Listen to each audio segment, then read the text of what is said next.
Alright, so today we're going to be doing a top lane specific uh, gameplay review here. Obviously, Silver 2, Elo, playing Renekton into Teemo. Now, this is actually not a bad matchup for Renekton. Although Teemo does bully most melees, he really hates melees with consistent, reliable gap close. Renekton, obviously, with the double dash out of the E, is very good at some measure of consistency and reliability. Teemo has to constantly stand outside of the wave because Renekton can get the first E on the wave, but the second E is the one that he then misses. Even if Renekton tries to go for E directly onto Teemo outside of the wave, Teemo then has outplay potential, that sort of stuff. Renekton with the double dash, though, just gives him so many angles to get onto the Teemo. The stun as well. Teemo being quite squishy, opts for the ignite in this matchup. Aggressive start, Doran's Blade, pot. I'm totally okay with this if you think that you can outplay your opponent. If you're looking for a more risk reward based system. Obviously, Shield is just so good against Teemo early, but Renekton is definitely a champion who can beat Teemo. So let's see how this ends up playing out. Junglers for blue side are Maokai and sorry, I didn't realize that the teams were reversed here. So jungler for red side is Maokai, and jungler for blue side is Zac. This is also using this weird team specific colors thing. I hate this setting. All right, so let's get straight into the lane here. So Renekton chooses to go for the top brush here. Obviously, we don't see the very beginning of this game. Um, the video just starts right here, so we don't get to see the lead up to this. But Renekton has found Teemo in this brush. I'm not sure if he knew about this or not. So there's one thing already here. This click on Teemo is a little bit too soon. You can actually see that the blind here is still on. And this means that the first auto is actually going to miss. As you can see that his mouse is about to click him right now. Blind is still happening here. So the one thing about Teemo blind, and you only figure this out after a certain amount of time of melees into Teemo matchups, but you have to actually start the auto attack animation fully after the blind wears off. So if you start the auto, if you're still blinded, even if the auto would hit, even if the animation would hit or the damage would hit after the blind wears off, it doesn't count. And I'm not sure if that's a blind specific thing, if that's a Teemo specific thing. I don't exactly know. But I do know that this seems to be the mechanic with Teemo blind. You must start your auto attack animation after the blind wears off completely. So we're gonna miss our first auto. That kind of sucks. Get the W on it. Whoops. Good to see a little bit of my recommended videos there. I've been getting into chess a little bit lately, obviously. Chess is a great game. Let's just rewind and start this over. So miss the auto, immediate stun, auto again. I don't like the ignite so early. And then we stutter step and miss a potential another auto. Get the word out of Teemo. This is great. And then we immediately start auto attacking the wave. I don't like this. I don't like this because, well, for two reasons. Number one, I don't like that you blew your ignite level one. Level one ignite is just awful. You should pretty much never use it level one.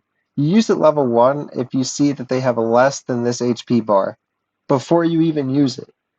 Yeah, I think each one of these ticks represents like 100 health or something like that. So you only use it if they're under the bar, because I think it only does 70 damage level one. So it's not going to take the whole bar on its own.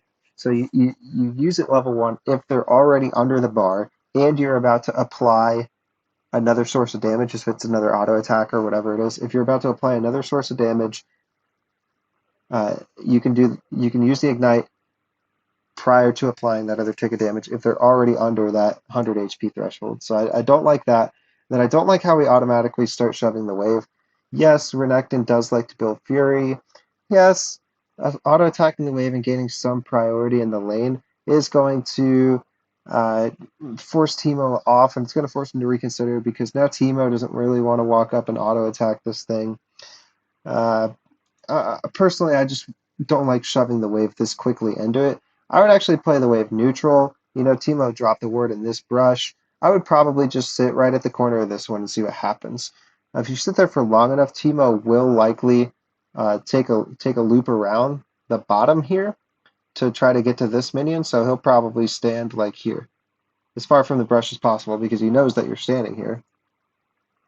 And then all you have to do to force him off of the wave at that point is just walk straight down and align at him. And then if he clears some of the lines off, you're here, he's here. You just walk down in a straight line. If he tries to retreat to his tower, you can actually just cut off that path. It's completely fine. So by him standing in this position, when you start walking down, he actually has to give up this entire first wave. He has to take the long way around. His only option is to go through river. His jungler is Zac. I highly doubt this is going to be like a level 2 thing. I don't know where he started, but bot lane isn't here just immediately shoving the wave. We can assume that Zac started bottom buff. His first buff clear can be quite weak, so he's probably not soloing blue buff right now. You know that Teemo didn't leash. So yeah, I'm not afraid of a Zac gank in this situation. I'll just walk straight at Teemo. I'll let Teemo walk into the river, and then I will fight Teemo like at the bottom here. If Teemo tries to re-enter the lane through the brush, I will actually stand right here, and I will force him, basically tell him he can't take this. It's Mean Girls, and it's Wednesday, and we wear pink, and Teemo is not allowed back into the lane through the brushes. He's not allowed to stay here. And then I would just let the wave do as it does, because you're hurting Teemo so much more. Then I would be able to use this position, bounce back and forth between the wave, and last hit and keep him out of this as much as possible. And kind of just force him to take the loop around, because that's what he has to do at that point as a measure of respect. So you could have hurt him much worse, but we don't play the lane this way. Instead, we get 2 autos on the wave, and then you stop shoving it. So 2 autos is generally pretty good if you want to set up a slow push. This is fine. It's completely fine. I'm not saying what you did is bad. It's completely fine. It's just that we could have hurt him much more.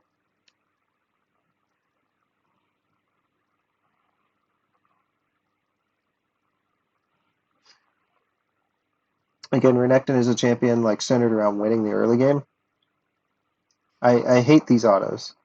We throw 4 autos on that first creep for what purpose? You don't do this. You just let the wave crash. What you've done is you just set yourself up for a bad situation.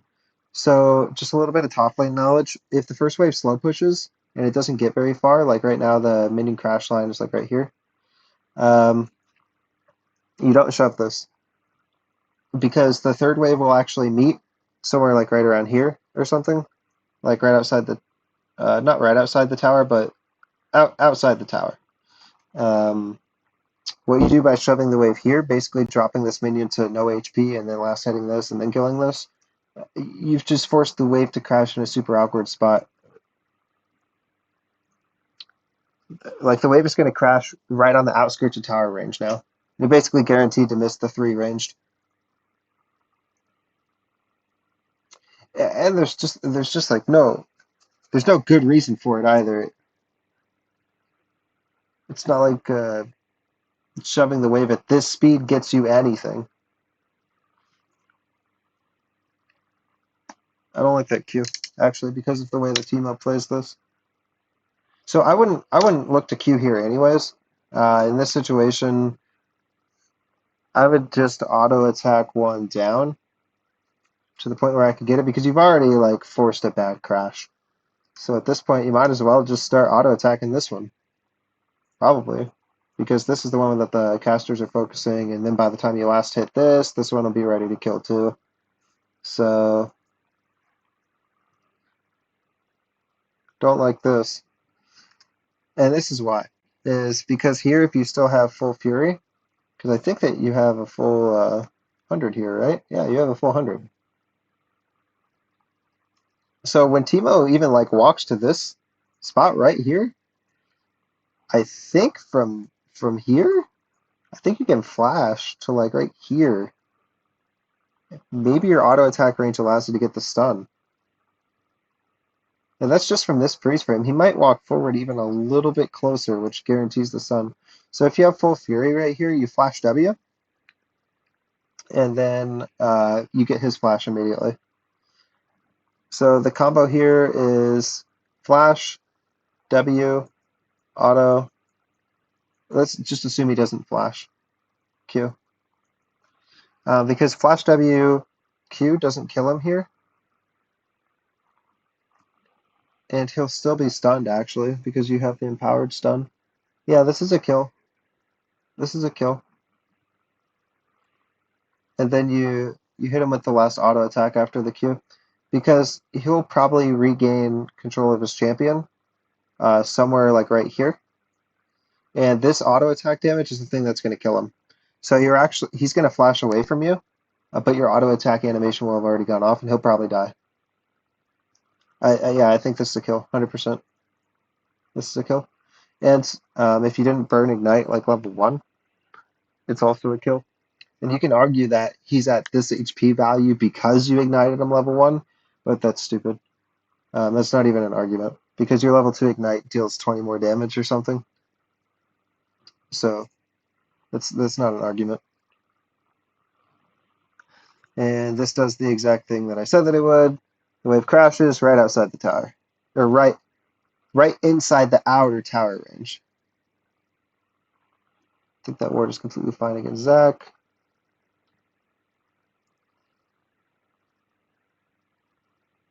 Teemo is choosing to shove this wave at you right now, and that's just a terrible decision.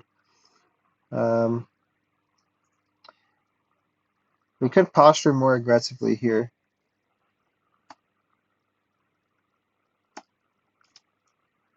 So, did we lose XP for that first melee?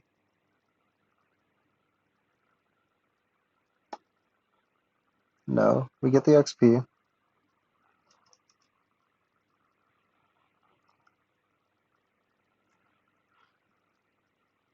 Like here, you know that you're going to take your 3.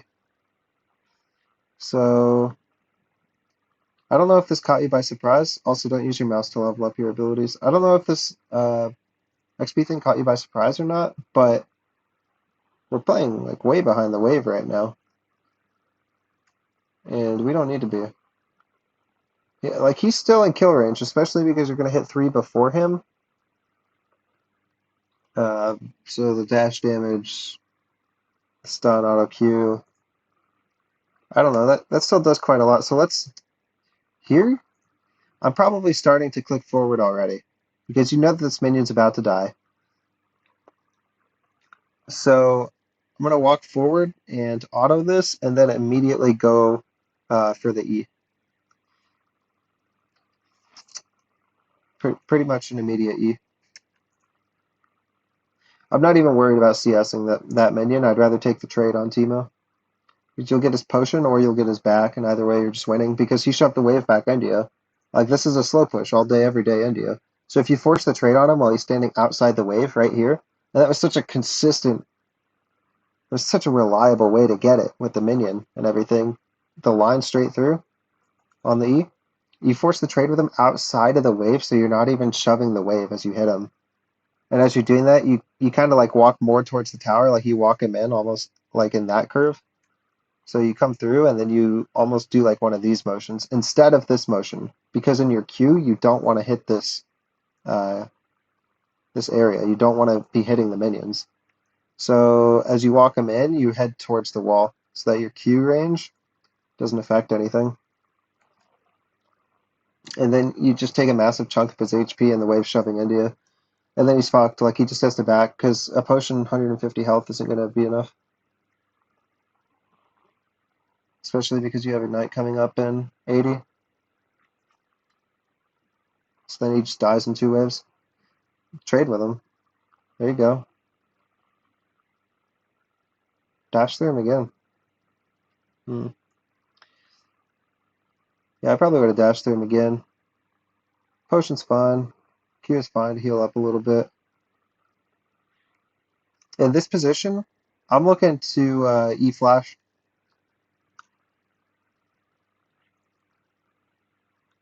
because I have my Fury for Empowered Stun, and I think the Empowered Stun lasts like a second and a half or something, right? So with 3 seconds or left on this, potion ticking, HP regen is good, relatively healthy, almost guaranteed to be able to get a Q off. E cooldown in another half a second, so that's another half a second off the Q. I'm posturing aggressively to E through this, flash onto Teemo, and then execute my combo. Even if I have to, using the second charge of E to follow his flash, because I think he'll pretty much be dead after that, and he'll take a tower shot, but who cares? The wave will shove India. Okay. So your idea is correct, but the execution's wrong. Bot lane feeding already. Feels good, man. If you're shoving this wave, I'm assuming that you're backing.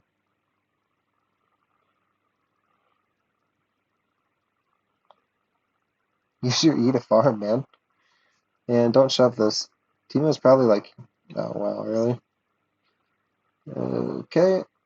Okay. Alright. Yep. A little bit sloppy, but the disrespect by Teemo. I don't think that you can do this. What?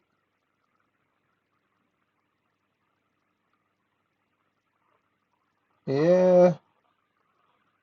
Yeah.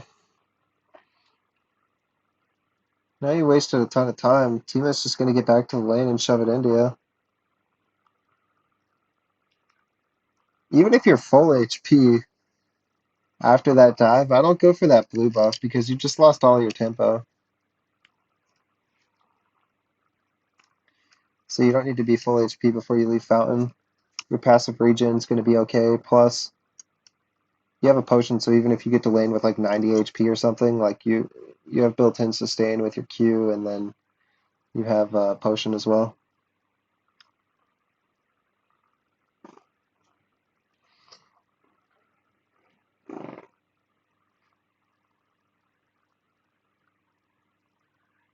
You're not going to be able to do too much to him inside of this wave. If you want, you can go for an EQ trade, but you're not going to throw any autos into that at all because EQ won't draw minion aggro. Hold this. There you go.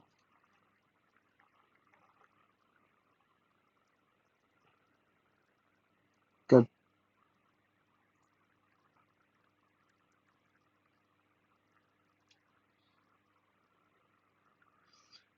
Why are we shoving here exactly? Slow down.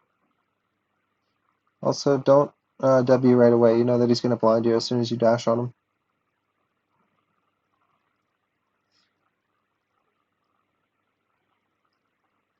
You can Q the cannon. Get a little bit of HP back.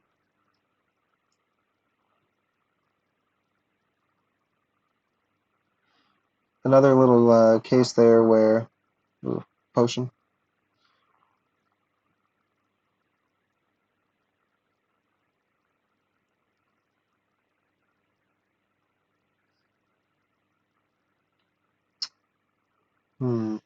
I'd probably actually stay.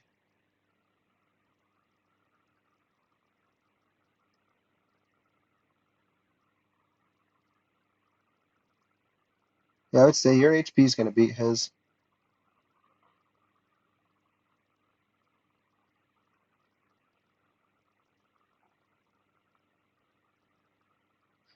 Can't be eating that, though. Like, if you're going to stay, you have to kind of make a play around that minion and use a bit of your fury to double dash at him and get the empowered Q. Go through the wave right now.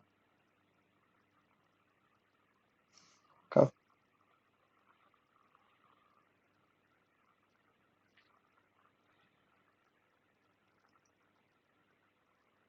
I wouldn't even bother for the plate. If you're gonna do it, I'd hit it like twice, you know? Yeah.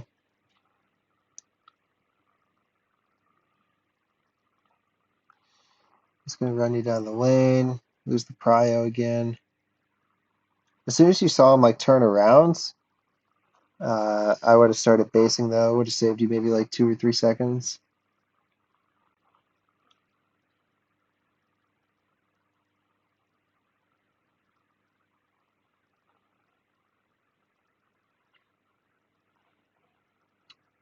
This is completely fine.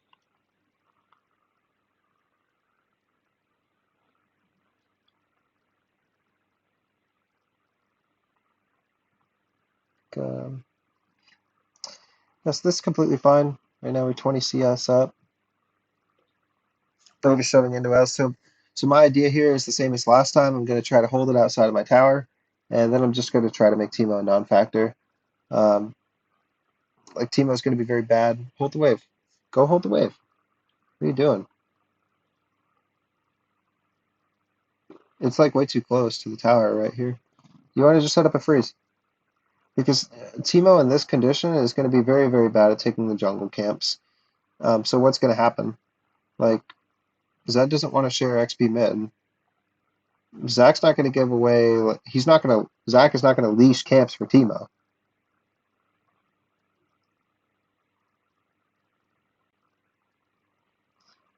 Yeah, that's questionable. Yeah. And there's just no reason to make these plays because,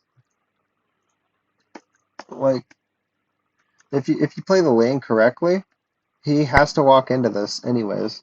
Like here, even now, the wave is in a bad spot, and it will slow push towards blue side. But as of right now, there's still minion advantage. You only have one melee. There's three right here. So even though it is closer, the reinforcing wave will probably start the push, but it's not going to be like anywhere near it. And Teemo's just losing all of these minions. He can't walk up and get these. So he loses all of this.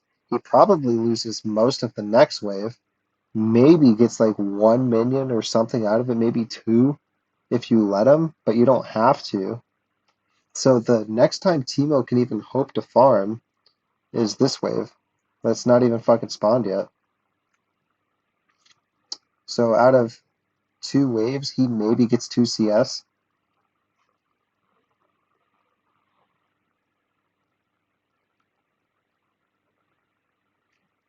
So if you like play it, correctly, he has to walk into you anyways.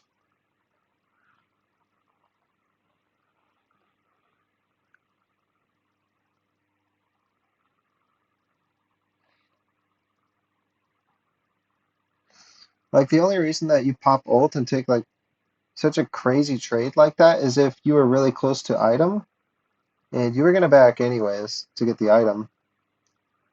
And you were like one wave short of getting item for some reason. Did you just use a potion by double clicking it? Okay. I don't even know, man. He gives you the kill that you shouldn't have gotten. So here I take the proc and then I leave. I double dash out through that guy. I would empower the W there, not the Q. Just a small point of contention.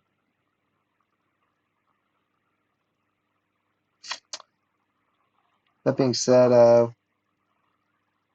when Zed showed up, you were probably gonna die anyways. I like the aggressive play. I probably would have been trying to leave though, because as I said, like my whole thing with it was I really wanted to just get that proc on the tower. Hope to get that minion damage, nice. And then I was trying to leave anyways. And again, this is just all about priority. Hawkeye might actually be able to take that fight if Teemo walks into it. It's all about priority. So you kill your lane opponent, and then your question has to be, what are you going to do with the time that that gives you? So you can base and reset back to the lane before Teemo can shove it. The team is just like massively behind. Look, you have a 2-level advantage. E through that wave and take him. Double E. Why is he being allowed to last hit right now? He just got a 20 free gold. You just donate it to him. 20 free gold.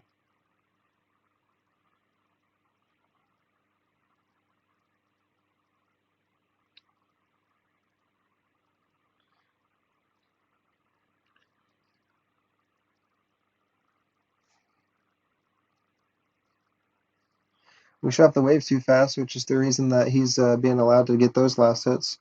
Could have snuck in one more auto. It's totally worth it for you to trade like some of your HP for an auto. Because you have sustain and he doesn't. And that's the big factor. He's diveable at this HP. Completely diveable. Walk under the tower and force out his Q.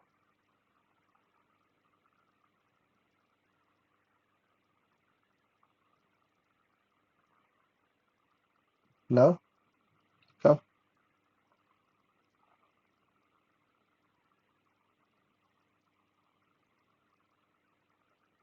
Combo could have been a little different, but he got the job done. I would have queued before the second E.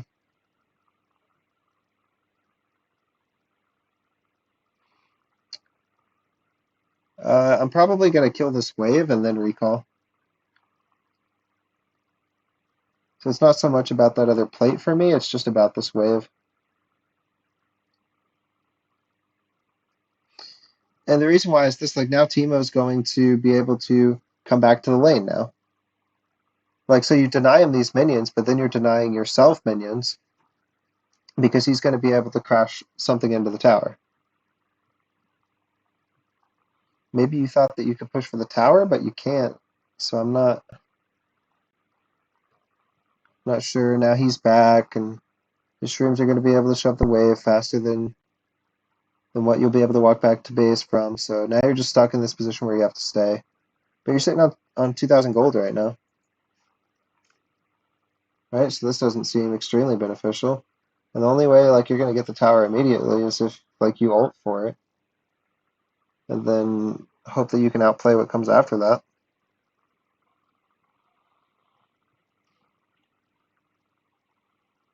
It's just like really unnecessarily greedy. If you just base and spend your 2,000 gold, you can come back and get that tower whenever you want.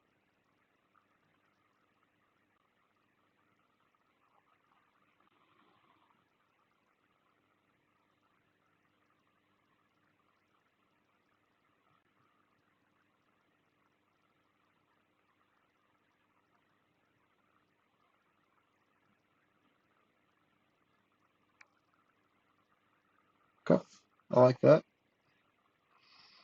Teemo had no business being there, so showed him what's up. I shove this wave and then I recall. I don't care at all about the tower damage. I want to recall and get down to Dragon if something can be done about that, because we see that they're trying to take a tower right now. Seems like prime time for me to recall and just come down here. Instead, we stay for a tower that we're definitely not going to take.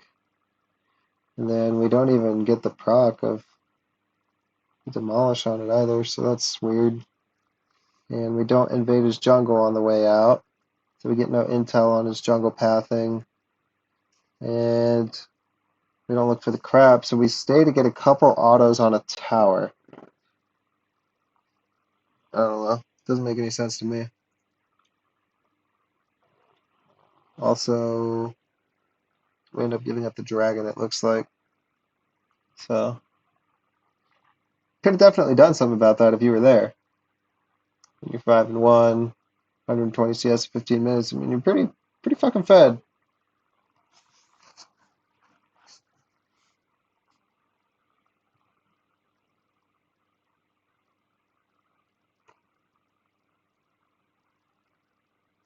I like holding mid.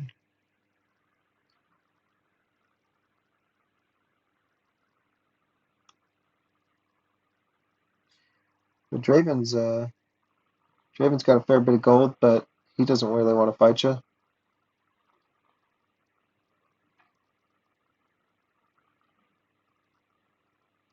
I'm fine with helping Silas shove this and trying to pressure the tower a little bit. Don't really like using that Q. I'm pinging Draven to dive here. Yep. That could have been so different. So, check this out. So we come in, stun, lockdown, all of this damage. Really, your job here is just to kind of go in and stun. And your damage isn't super required for Silas to be able to get the kill after that. So I wouldn't worry too much about it. The way that I would play it is like this. And I'll try to go sequence by sequence here. All right, Ian, my next step is going to be immediately stun. Okay. Now that takes me above the Fury threshold, which you're probably already aware of going in. So I'm going to Q after the stun just to help Silas out a little bit, and I'll probably ignite.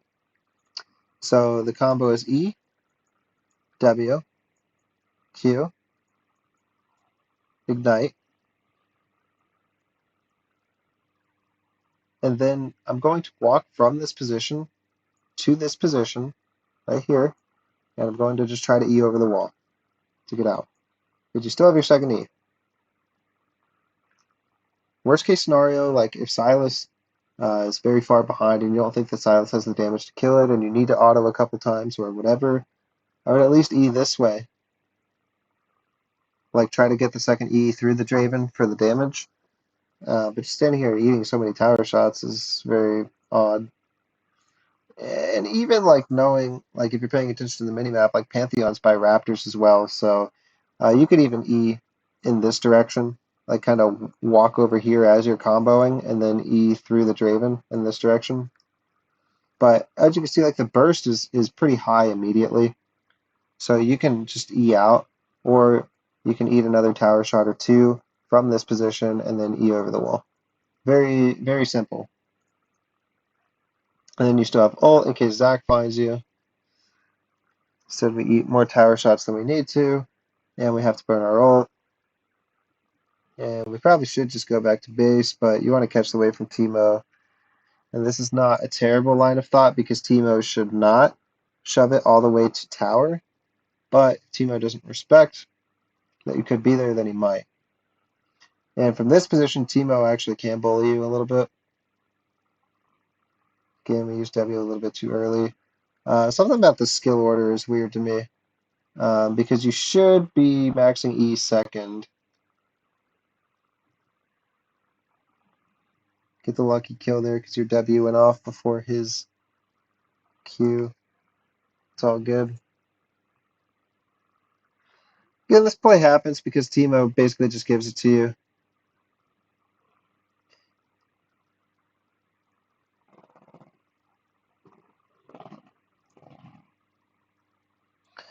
If I'm going to stay, that means I'm shoving one and then I'm going back.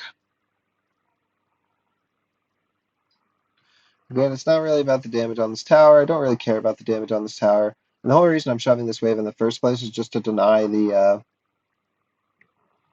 wave to Teemo. Like taking this tower, is taking this tower going to change the outcome of the game? Probably not. What does taking that tower really get for you right now? You know? Like in fives or professional play, like usually this tower is nice because it provides some entry point into this side of the jungle for blue team, and this little pocket of jungle here is how they control, like, expand this territory, and it's how they get access to Baron Pit. But in solo queue, it's just another tower, you know? It's kind of tough.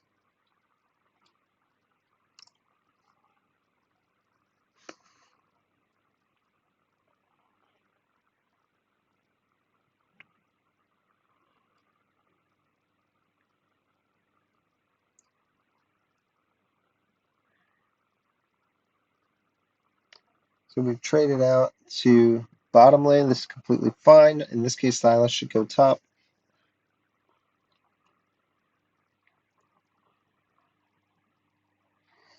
This game is like a little bit interesting in terms of composition because normally the top laner does end up bottom.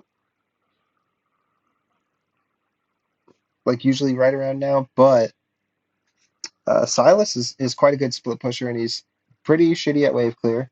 So there's no real reason for him to be mid like a traditional mage would be. And also, we know that you can beat Teemo.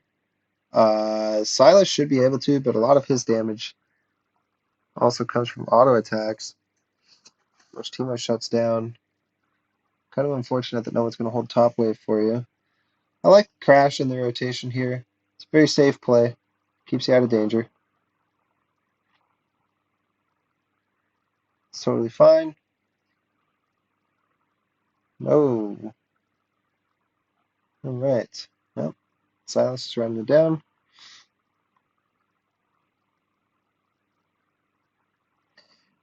Taking this tower is completely fine.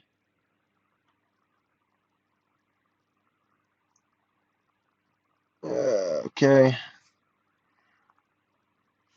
It's just a weird. It's a weird thing to be doing. The reason I say that is because Dragon was up, and you know that their team's collapsing on you because you haven't seen them.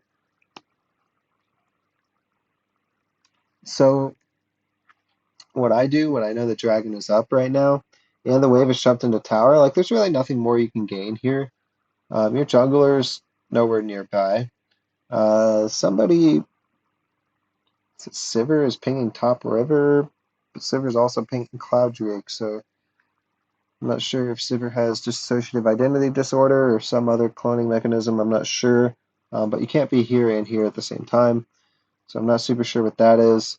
Even this pathing is like super bad. If she's concerned about enemies here and she's trying to say, "Hey, I'm trying to go to Dragon, like help me out," then the path is this way. Because if the enemies are here, just path through their jungle. Things are completely fine. Pathing up through river when you think that they're waiting in top river brush is pretty ends. Anyways, knowing that you've just shoved down mid and there's basically no one on your path, yes, I would just peel off and I would probably go through the jungle and see if I could take this. Raptors and red buff, if it's up, I would at least check it, see if you can get some sort of timer on it, and then I would just make my way to Dragon Pit. Staying for this tower is pretty int because you don't have this guy, you don't have this guy, and Sivir is leaving as well. So you're not taking the tower with just the two of you. It's a classic example of an overstay.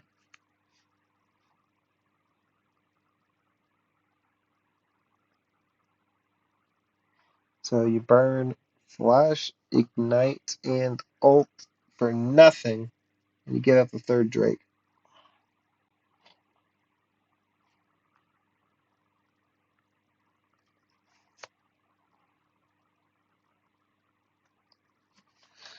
Actually give up an entire ace, and that can just be Baron for the blue team, I think, because Draven is strong. Especially if he has Zac that can just tank it, but it looks like Draven just wants the Drake, and Herald is going to be used to get a lot of damage mid.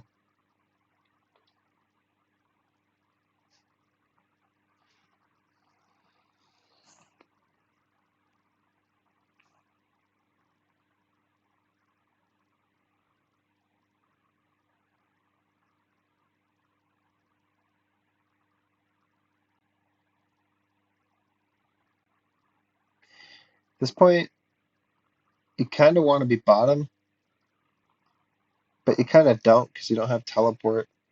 You definitely don't want to be Nayramming.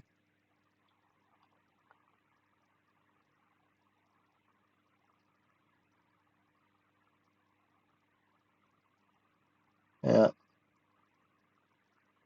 We'll just split off from the team, and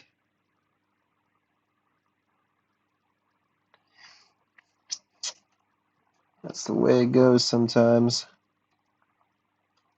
Zac is pretty big, I guess.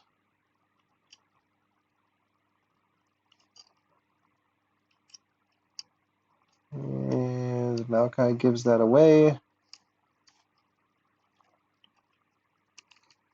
Triple kill for Draven. And again, this could just be Baron for blue team. Doesn't look like they're going to go for it.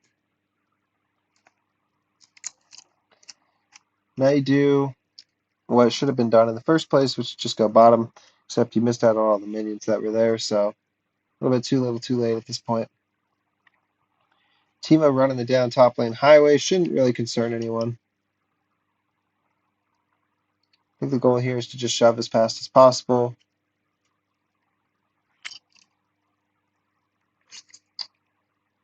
Okay, so we got eyes on 2 of them.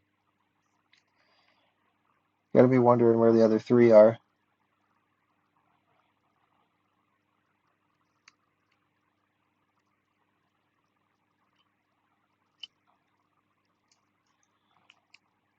Okay. Now that we see that they're fighting, yeah, just go take tower. That tower is fucking free. So free. We don't have teleport, so we can't do anything about what our team's doing right now. Win or lose, I mean, you've put yourself in the position to win the game via split push, so we just have to commit to this. I would immediately go for that guy. Could have eat through him again, but okay. Check his camp, go mid.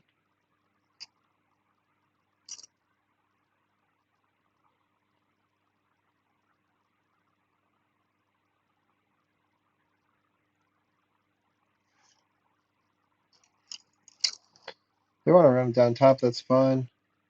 I wouldn't have taken that path, but the fact that you discovered Zac for Sivir is actually kind of nice. The problem is that Sivir should kind of be going top in anticipation of Silas feeding, and she should be going top in order to defend the inhibitor. Wow.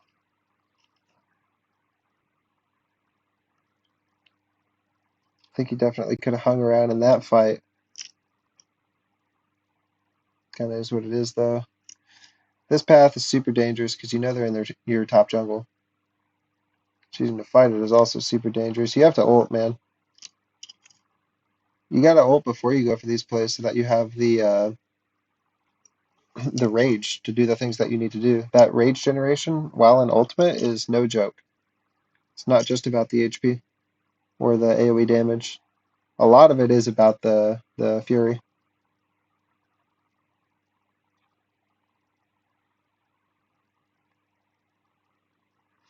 We can join this fight because we'll have pretty high HP if we just stay out of it for a minute. Yep. Nice. Maokai lives just long enough for help to arrive. Very nice. Okay. Uh, oh.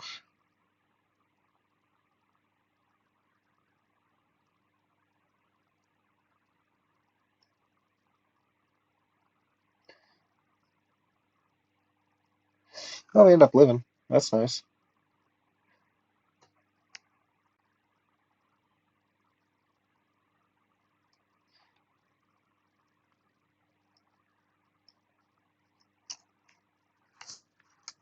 Ugh. Unfortunate.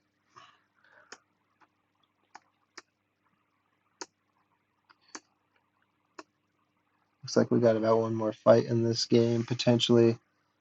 At this point, Teemo just still hasn't caught up yet, so that's something. I do agree with the decision to go top here. Dragon's not going to be up for a while, and since you don't have teleport, your best bet is just going top and being close to the Baron fight.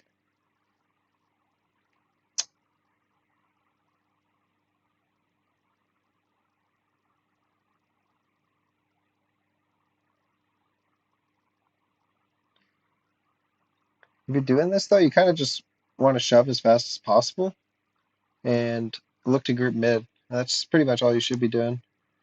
Looks like your ADC is just running it down at this point.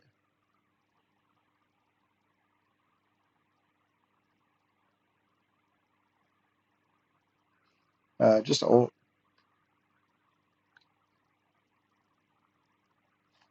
Yeah, surrender boat. Oh well.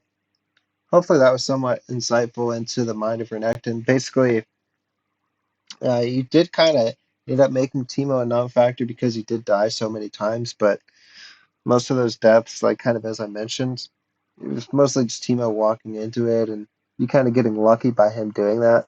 But in no way is he required to play like that. So your best bet is, as Renekton, to use your early bully power to get the waves into favorable positions for you to do what you want. And the other thing that I noticed was You weren't taking those back timings. You were greeting for either like a play or a damage on a turret that didn't matter. Would this game have ended any differently? Like, look at the map state here. Would this game have ended any differently if you got this tower?